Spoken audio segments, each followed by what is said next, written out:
What's up, Eagles Nation? What's going on, NFL world? How you doing, division rivals? This is Stephen Hyder with Gate City Sports Channel, the sports channel where the cerebral NFL fan comes for about 10 minutes of daily content. All right, guys, today's topic, we're going to talk about Kadarius Toney, wide receiver, University of Florida. I'm excited to talk about Kadarius Toney because this is a guy with a lot of information that needs to be given out to everybody. I've seen a lot. There's a lot of hype around this young man, and he deserves the hype. He's very good. But I want to give you guys a more complete kind of idea of who this young man is, the journey he's got to being this hyped up player, because I do think it's worth talking about how he got to where he is. And to start off with, Kadarius Toney's a converted dual threat quarterback. He was like a, low 3-star kind of dual threat quarterback. He had a couple of bigger programs after him. He did. I don't want to make it seem like none of the major programs were recruiting him. But he also had spots like South Alabama who thought they had a legitimate shot at landing him. Florida commit Kadarius Toney had a pretty good week at the Alabama-Mississippi All-Star game.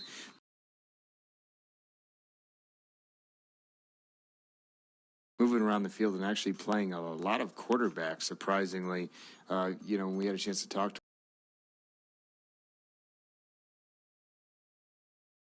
him, he said that Florida is going to give him more than just a shot to play quarterback.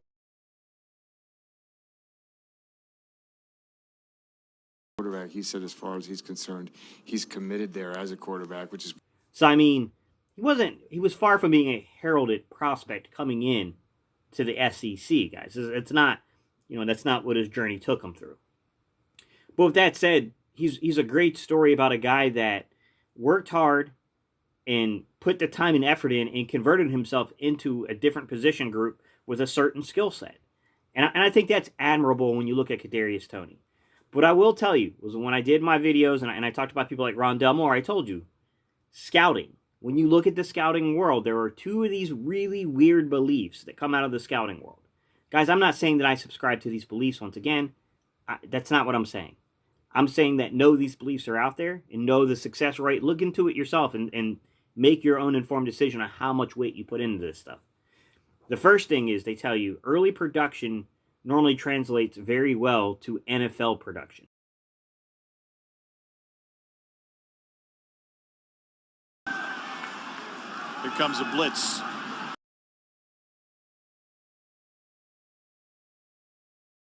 Franks kicks it to the outside. Kadarius Toney. He is electric. So the earlier on a guy produces, like his freshman year, definitely by his sophomore year, the better odds he's going to be a very good NFL player.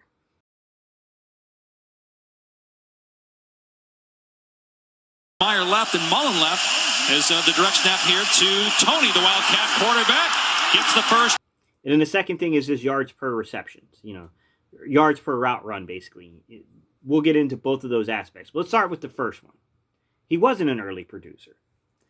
But let's talk about why he wasn't an early producer. Because he had to change, right?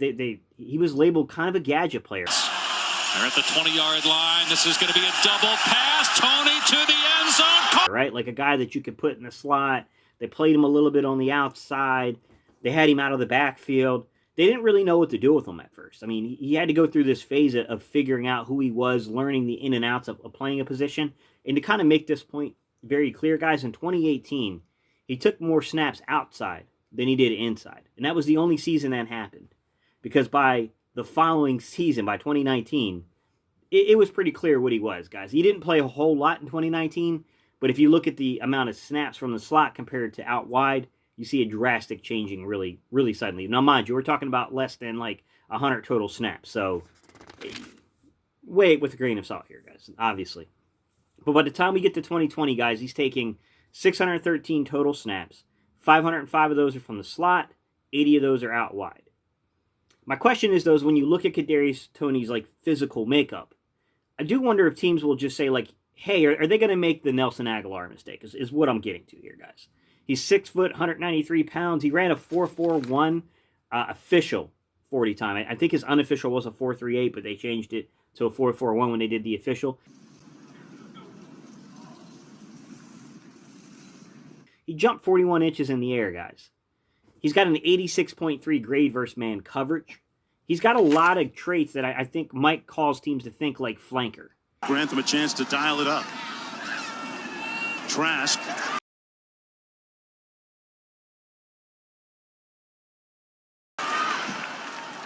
Nice catch and run. But to me, I'm gonna look at him and I'm gonna put him in the same class as I do with an Elijah Moore. I'm gonna put him in the same class as I do with a guy like Rondell Moore, a guy like Jalen Waddle, Kadarius Toney, and Jalen Darden. Like, these to me are these kind of potential vertical slot guys. These are the guys that are really special when you put the ball in their hands in space.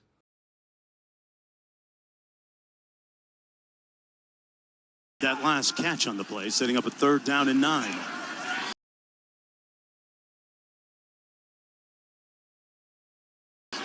Over the middle, wide open, 1st down and then some. Toney still on the move. The turbo.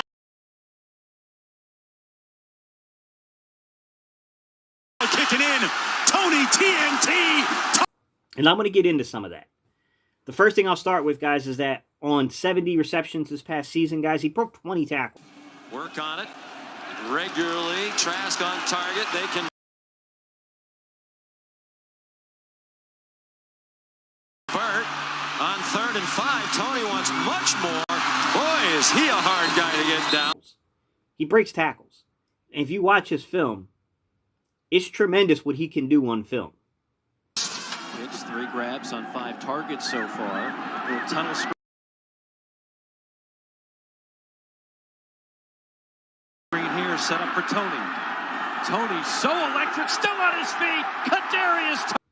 Part of the reason he's able to break these tackles, guys, is he has a crazy ability to start and stop. I won't say that it's quite to Rondell Moore's ability, but man, it's right there. It's something that you a lot of guys just don't have. It's like elite athleticism type ability. He doesn't drop the ball very often. To be straightforward with you guys, he's only had like 3 drops on like 123 like career receptions. I think it was only like 3 drops there, guys. What did you do during the shutdown and the off season to transform yourself like this? Man, it's been incredible to watch you, and you haven't dropped a pass. You've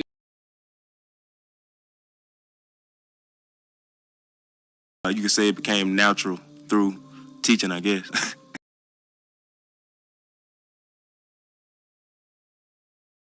I mean, the jugs machine, or did you have some?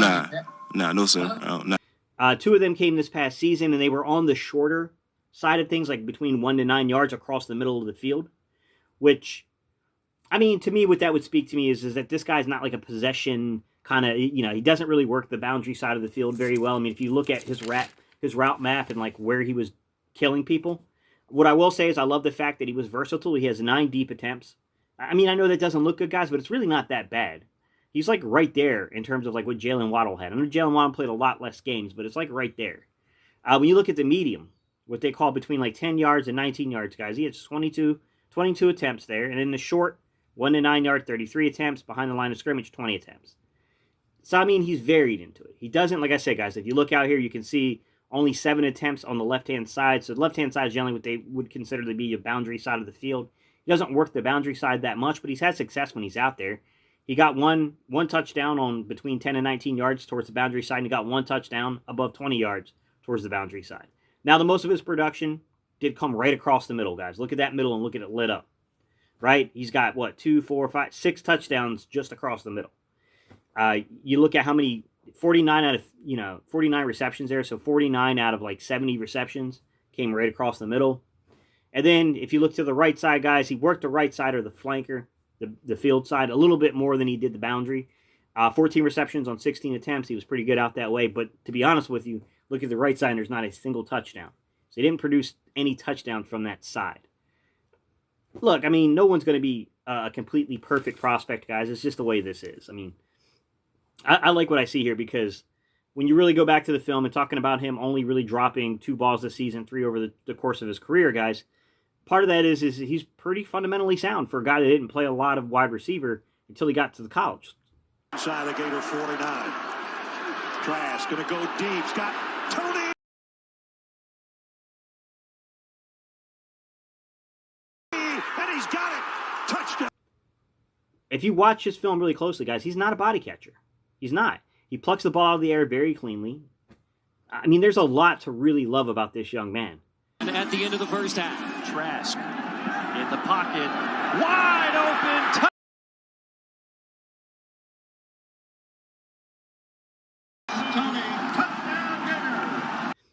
Now, I got to give you a balanced approach here, guys. And he wasn't an early producer. And if you look at the numbers behind what I'm saying when I say he's not an early producer, so if you look at his first couple of years in the league, guys, he only had 50 receptions, 606 yards, and 2 touchdowns. Then look at what he did this year. This year alone, he beat those numbers. He didn't produce early in his career. And to me, like when you look at these things like in the scouting world, you always have to understand why a guy might break what you consider to be the trend. And to me, I think it's expected that a guy like Kadarius Toney is not going to produce early because he's converting. You're converting a quarterback to a wide receiver. You're going to have like a diminished production there. It's just the way it is, guys. Like, he didn't produce early in his career. He didn't, like, it's a bit of a projection, the vertical slot aspect that I'm telling you guys, because, like, I don't think 7's a bad number, but it's not like he lit up the 20-plus yard receptions. He wasn't like Jamar Chase putting up over 20. So, I mean, it is a bit of a projection, guys. No doubt about it. And I will tell you that he's got really adequate speed, guys. I don't want to make this sound like he doesn't have foot speed. He's got great foot speed. But he's more of a burst guy than he is a long speed guy.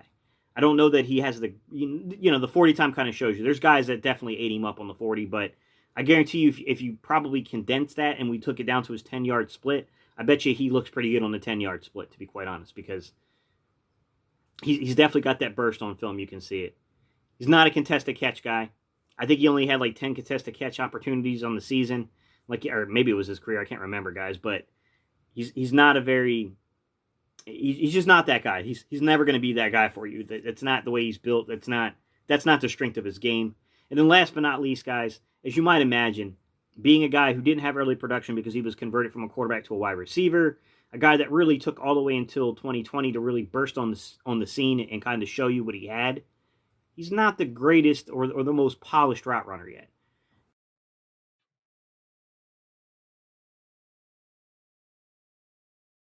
Yards per route run, 2.62. All 3 years that he actually touched the field, guys, he averaged over 2 yards. So in that regard, he's hitting that marker. You guys remember, there's a big indicator that they say over 50% of receivers that are successful in the NFL, when they broke down their college game, they had above a 2 when they looked at yards per route run. He had a 2.62 this past season. In all 4 years, all 3 years he actually played were over a 2. He won't be single covered. Here's the quarterback, Trask, backing up and throws for an open. All right, guys, that's what I got for you. Let me know. What do you guys think about Kadarius Toney, man? 86.3 grade versus man coverage, so he's definitely in that top 12, 13 guys that graded out for this past season. Look, I thought he was very diverse if you looked at the receiving tree, right, between where he caught the ball. If you look at, where he's getting his touchdown production. If you look at where the catches are occurring, like 22 attempts, 17 receptions from, 11 or 10 yards basically to 19 yards. Like, that's a good number, guys. I mean, I thought he was diverse. 27 on the short, 19 behind the line of scrimmage, 7 deep. He's a diverse player. I mean, he did pretty well in my opinion. All right, guys, give me your feedback down below. Let me know what you think about Kadarius Toney. I like him a lot, guys. I mean, picking his value is going to be tough. I know there's a pretty wide consensus. He's a late first-round pick. I definitely think that there's reason to definitely believe that, but I wouldn't be shocked either if he slid back into the second round because of the lack of early production. I could see him sliding into the second because of that, but I'll be honest with you. I think teams are going to have a hard time running his film and not taking him. If I'm going to be honest, like teams they're going to struggle with that. All right, guys, let me know your thoughts down below, and I will see you guys on the next video.